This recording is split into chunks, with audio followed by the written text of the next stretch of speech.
Hi friends, आज हम linear programming problem का सेकंड लेक्चर करेंगे। और आज के लेक्चर में हम किसी भी लीनियर प्रोग्रामिंग प्रॉब्लम जो दो वेरिएबल के अंदर हो उसको ग्राफिकल मेथड से कैसे सोल्व करते हैं, आज हम इसके बारे में डिस्कस करेंगे। CSI net point of view से साथियों, ग्राफिकल मेथड काफ़ी इंपॉर्टेंट है, क्योंकि मोस्ट ऑफ पेपर्स में देखा गया है कि जो LPP का क्वेश्चन आता है वो ग्राफिकल मेथड से ही आता है। कि ज़्यादातर जो LPP की प्रॉब्लम आती हैं वो दो वेरिएबल में ही आती हैं। तो साथियों, आज का lecture MSc point of view और CSR net point of view काफ़ी इंपॉर्टेंट है। ग्राफिकल मेथड को सीखने के लिए हम एक प्रॉब्लम को डिस्कस करेंगे। जैसा कि हमारे पास प्रॉब्लम है साथियों, maximum z equal to x1 plus x2, कि आपको ऑब्जेक्टिव फंक्शन दे रखा है z equal to x1 plus x2 और इस ऑब्जेक्टिव फंक्शन को आपको मैक्सिमाइज करना है। लीनियर प्रोग्रामिंग प्रॉब्लम से रिलेटेड जितनी भी बेसिक डेफिनेशन है वो हम फर्स्ट लेक्चर में पढ़ के आ चुके हैं। आपको इस प्रॉब्लम में तीन कंस्ट्रेंट्स गिवन है: x1 plus x2 less than equal to 1500, x1 plus 2x2 less than 2000, x2 less than equal to 600, और आपको नो नेगेटिव रिस्ट्रिक्शंस भी दो वेरिएबल्स की गिवन है। तो साथियों, हम स्टेप टू स्टेप इस मेथड को सीखते हैं। फर्स्ट स्टेप है कि सबसे पहले जो भी आपके पास इनइक्वलिटीज़ हैं, कंस्ट्रेंट्स हैं, उनको हम इक्वेशन में कन्वर्ट कर देंगे। जैसा कि आपके पास सबसे पहली कंस्ट्रेंट थी x1 plus x2 less than equal to 1500, तो इसको हमने इक्वेशन में कन्वर्ट कर दिया। सिमिलरली आपकी जो सेकंड कंस्ट्रेंट थी उसको इक्वेशन में कन्वर्ट कर दिया, और जो आपकी थर्ड कंस्ट्रेंट थी उसको भी हमने इक्वेशन में कन्वर्ट कर दिया। फर्स्ट स्टेप आपका साथियों ये था कि आपको कंस्ट्रेंट को किस में कन्वर्ट करना है, इक्वेशंस में। सेकंड स्टेप में हम हर इक्वेशन के कोरस्पॉन्डिंग उसका ग्राफ ड्रा करेंगे। जैसा कि साथियों, आपके पास जो इक्वेशन है वो दो वेरिएबल के अंदर है और दोनों वेरिएबल की पावर 1 है, और जो दो वेरिएबल्स के अंदर अगर आपकी कोई लीनियर इक्वेशन हो तो आपकी स्ट्रेट लाइन को रिप्रेजेंट करती है। तो आपकी साथियों, ये जो तीनों की तीनों इक्वेशन है ये स्ट्रेट लाइन को रिप्रेजेंट करेंगी, और हम पहले इस लाइन का ग्राफ ड्रा करते हैं। इस लाइन का ग्राफ ड्रा करने के लिए साथियों, क्योंकि हम जानते हैं किसी भी लाइन को ड्रा करने के लिए आपको दो पॉइंट्स की ज़रूरत है, तो हम यहाँ पर x1 लिख देते हैं, यहाँ पर x2। x1 और x2 की वैल्यू फाइंड आउट करने के लिए इस लाइन के कोरस्पॉन्डिंग एक बार हमने x1 को 0 लिया तो x2 की वैल्यू आ गई साथियों 1500, और एक बार हमने x2 को 0 लिया, x1 की वैल्यू आ गई 1500। तो हमें दो पॉइंट्स के कोऑर्डिनेट पता चल चुके हैं। x1 जब आपका 0 है, ये हमारी x1 एक्सिस है, ये आपकी x2 एक्सिस है। जब आपका x1 0 है तो x2 आपका 1500, तो साथियों पॉइंट होगा ये, इस पॉइंट के कोरस्पॉन्डिंग। और जो दूसरा पॉइंट होगा कि जब आपका x1 1500 है वो तो आपका x2 है 0, तो ये पॉइंट। तो इन दोनों पॉइंट्स को अब हम ज्वाइन कर देते हैं। तो आपकी साथियों, ये इस लाइन की इक्वेशन निकल के आ चुकी है हमारे पास, x1 plus x2 equal to 1500। तो ये जो हमने साथियों इक्वेशन ड्रा की है ये हमने इस कंस्ट्रेंट के कोरस्पॉन्डिंग ड्रा की है। तो हमें पता करना है कि कौन कौन से x1 x2 इस कंस्ट्रेंट को सेटिस्फाई करते हैं।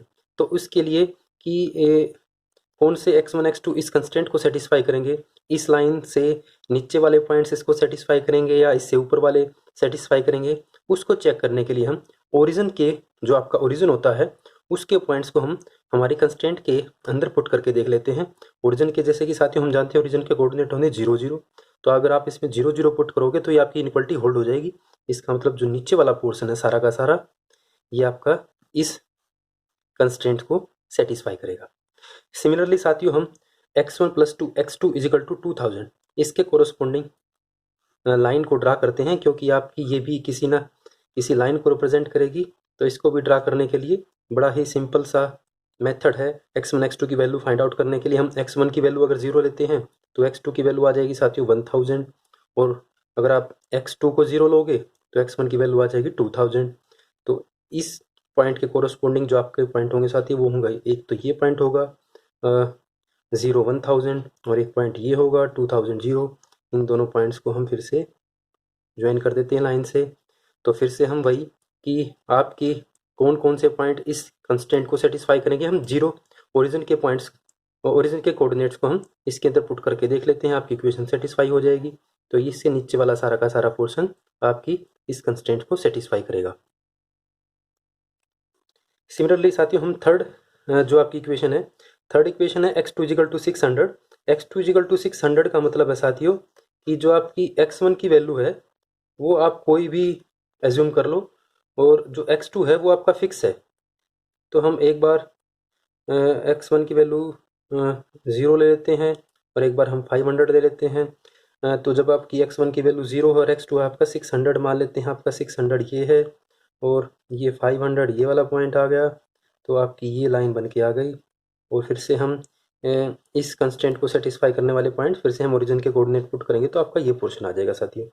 मैंने ये कोऑर्डिनेट सिस्टम पहले ही ड्रा कर रखा था साथियों, एक आइडिया से कि हम इतने यूनिट डिस्टेंस को 500 यूनिट बोलेंगे। सिमिलरली यहाँ पर भी इतने डिस्टेंस को 500 यूनिट बोलेंगे।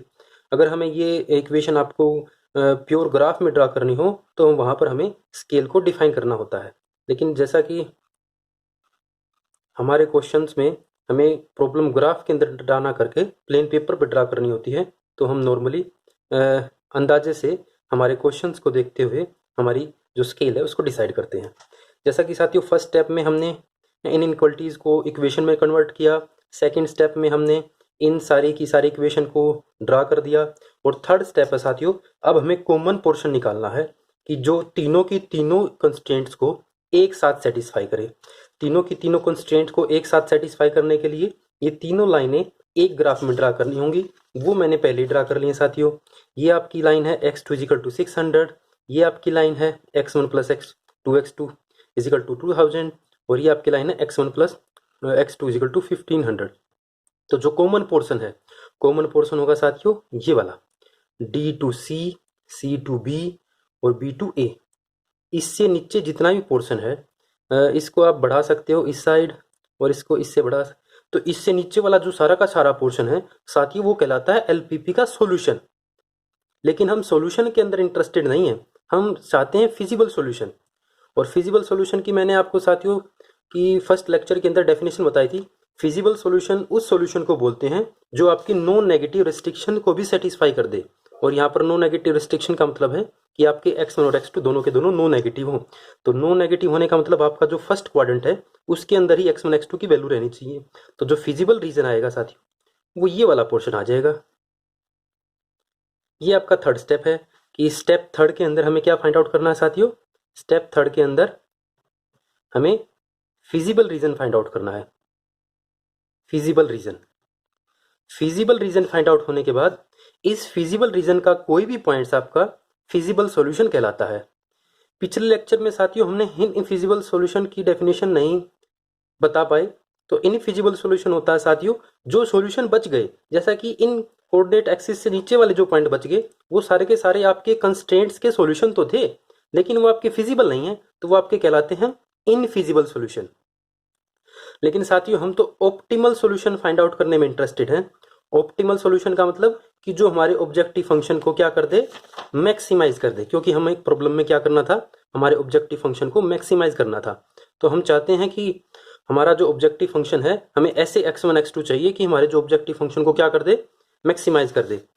तो हमने फर्स्ट लेक्चर के अंदर दो थ्योरम्स पढ़ी थी, और उस थ्योरम्स में हमने पढ़ा था कि जो आपका फिजिबल रीजन आता है वो अपने आप में जो उस फिजिबल रीजन के जो एक्सट्रीम पॉइंट्स होंगे, जैसे D है, C है, B है, A है और ये आपका O point, in extreme points के ऊपर ही आपकी जो ऑब्जेक्टिव फंक्शन की है, ऑब्जेक्टिव फंक्शन की मैक्सिमम या मिनिमम वैल्यू एग्जिस्ट करेगी। इन एंड पॉइंट्स के ऊपर ही, इन एक्सट्रीम पॉइंट्स के ऊपर ही आपकी कोई ना कोई ऐसा पॉइंट जरूर होगा जो आपके ऑब्जेक्टिव फंक्शन का ऑप्टिमल सॉल्यूशन होगा। तो साथियों अब हमें इन एंड पॉइंट्स के कोऑर्डिनेट फाइंड आउट करने हैं। इसका तो पॉइंट हम जानते हैं 0 0। ये पॉइंट क्योंकि हम ये आपकी लाइन x2 = 600 है तो इसका कोऑर्डिनेट है साथियों 0 600। इस पॉइंट इस ए पॉइंट के कोऑर्डिनेट है साथियों 1500 0। हमें पॉइंट आउट फाइंड आउट करने हैं बी पॉइंट और सी पॉइंट। बी पॉइंट है साथियों आपकी जो x1 + x2 = 1500, इस लाइन का आपकी x1 + 2 x2 = 2000 इसके साथ इंटरसेक्शन। तो ये अपने आप में दो लाइन का इंटरसेक्शन पॉइंट है। तो इन दो लाइन के इंटरसेक्शन के पॉइंट को फाइंड आउट करने के लिए हम इक्वेशन को सोल्व करते हैं। x1 + 2 x2 = 2000, इसको सोल्व करते हैं तो आपके जो ऐसे पॉइंट ही आ जाएंगे जो दोनों इक्वेशन को एक साथ सेटिस्फाई करें। तो सोल्व करने के लिए साथियों बिल्कुल आसान सा तरीका है, इसको हम दोनों इक्वेशन को सोल्व करते हैं। ये आपका कैंसिल होने के बाद यहाँ से -(x2) की वैल्यू आ गई साथियों -(4 500 और यहाँ से आपकी x2 की वैल्यू आ गई साथियों 500। x2 यानी कि आपका जो सेकंड कोऑर्डिनेट है बी पॉइंट का वो तो निकल के आ चुका है 500। और जो आपका x1 कोऑर्डिनेट है, x1 कोऑर्डिनेट आप फर्स्ट इक्वेशन में x2 की वैल्यू अगर 500 पुट करोगे तो वो आ जाएगी आपकी साथियों 1000।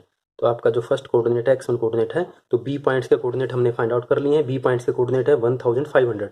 सिमिलरली अब हम c पॉइंट्स के कोऑर्डिनेट फाइंड आउट करते हैं। c पॉइंट है साथियों आपकी x2 इजिकल टू 600 लाइन और x1 plus two x1 plus two x2 equal to 2000, इन दोनों लाइंस का इंटरसेक्शन।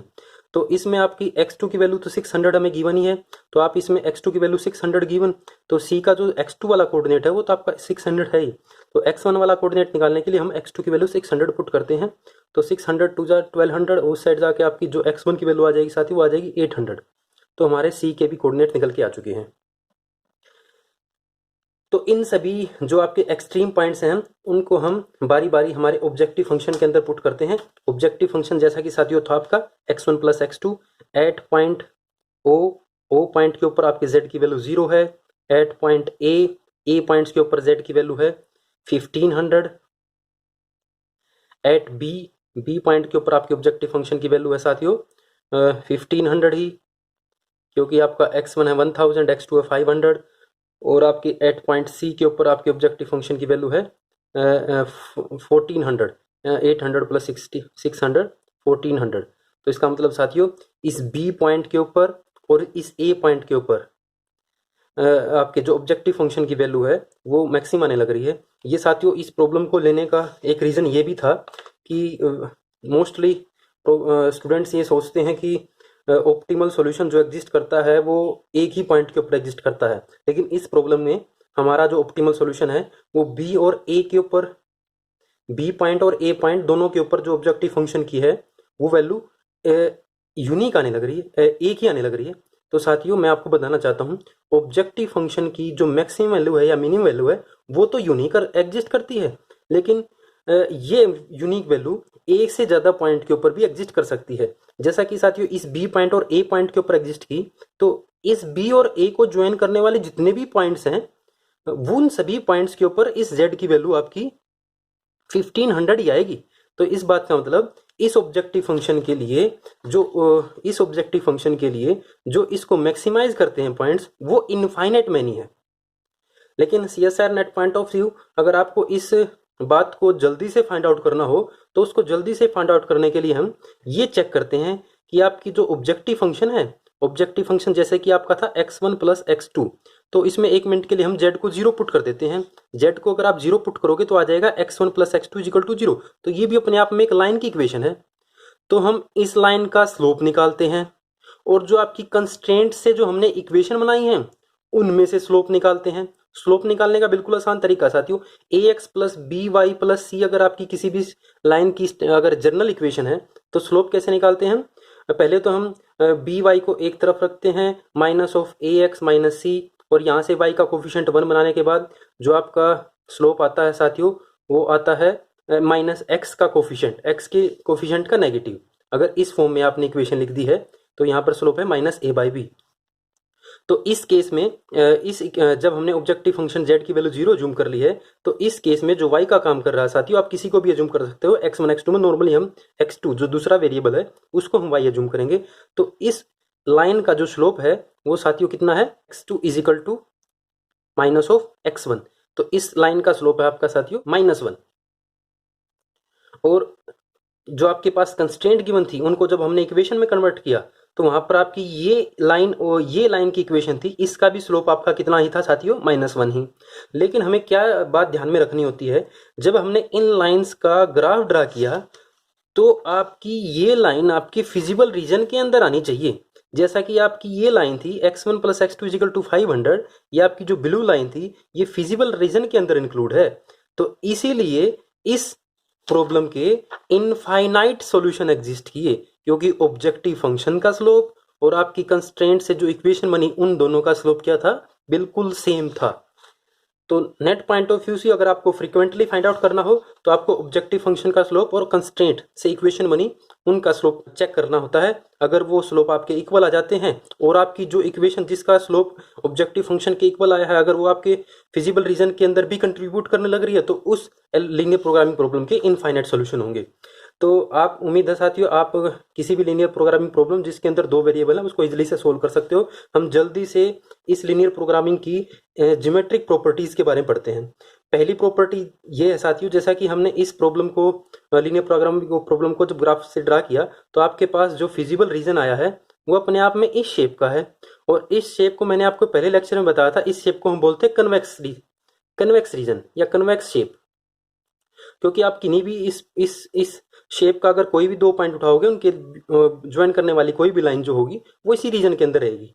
तो आप जितने भी ग्राफिकल प्रॉब्लम करोगे अगर उनके सॉल्यूशन फिजिबल सॉल्यूशन अगर एग्जिस्ट करते हैं तो उन प्रॉब्लम्स का जब आप फिजिबल रीजन ड्रा करोगे तो वो कन्वेक्स शेप का आएगा। सबसे पहला तो हमने जो ज्योमेट्रिक प्रॉपर्टी है ये फाइंड आउट की है। दूसरा कि जो बाउंड्रीज है रीजन की वो लाइन भी हो सकती है और प्लेन भी हो सकती हैं।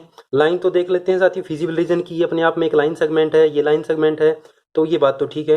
प्लेन इसलिए बोलने लग रहा है साथियों जब आप इसको थ्री डायमेंशन में जब आप किसी भी प्रॉब्लम को थ्री डायमेंशन में सोल्व करते हो तो तब जब आपकी फिजिबल रीजन की जो बाउंड्री आती है वो अपने आप में प्लेन आता है। और जो लास्ट पॉइंट है साथियों, लास्ट पॉइंट है at least one corner of the region of the feasible solution will be an optimal solution. कि आपका जो फिजिबल रीजन का जो कॉर्नर थे उनमें से कम एक पॉइंट तो जरूर होगा जो आपके ऑब्जेक्टिव फंक्शन को मैक्सिमाइज करेगा मिनिमाइज करेगा। अगर ऑब्जेक्टिव फंक्शन की वैल्यू फाइनाइट है तो यहाँ पर तो एक से ज़्यादा पॉइंट्स थे तो यहाँ पर इसलिए एटलीस्ट बोलने लग रहा है। तो उम्मीद है साथियों आपको ग्राफिकल मेथड से लीनियर प्रोग्रामिंग प्रॉब्लम को सोल्व करना आया होगा। काम बिल्कुल आसान है, आपको कंस्ट्रेंट को इक्वेशन में कन्वर्ट करके उनको ग्राफ में ड्रा करना होता है, फिर कॉमन रीजन फाइंड आउट करना होता है। और मैंने आपको नेट के पॉइंट ऑफ व्यू से भी किसी लीनियर प्रोग्रामिंग प्रॉब्लम में अगर इनफाइनाइट सॉल्यूशन एग्जिस्ट करते हैं तो उसे चेक कैसे किया जाता है ये भी बता दिया। तो उम्मीद है साथियों आपको लेक्चर समझ में आया होगा। वीडियो देखने के लिए थैंक यू।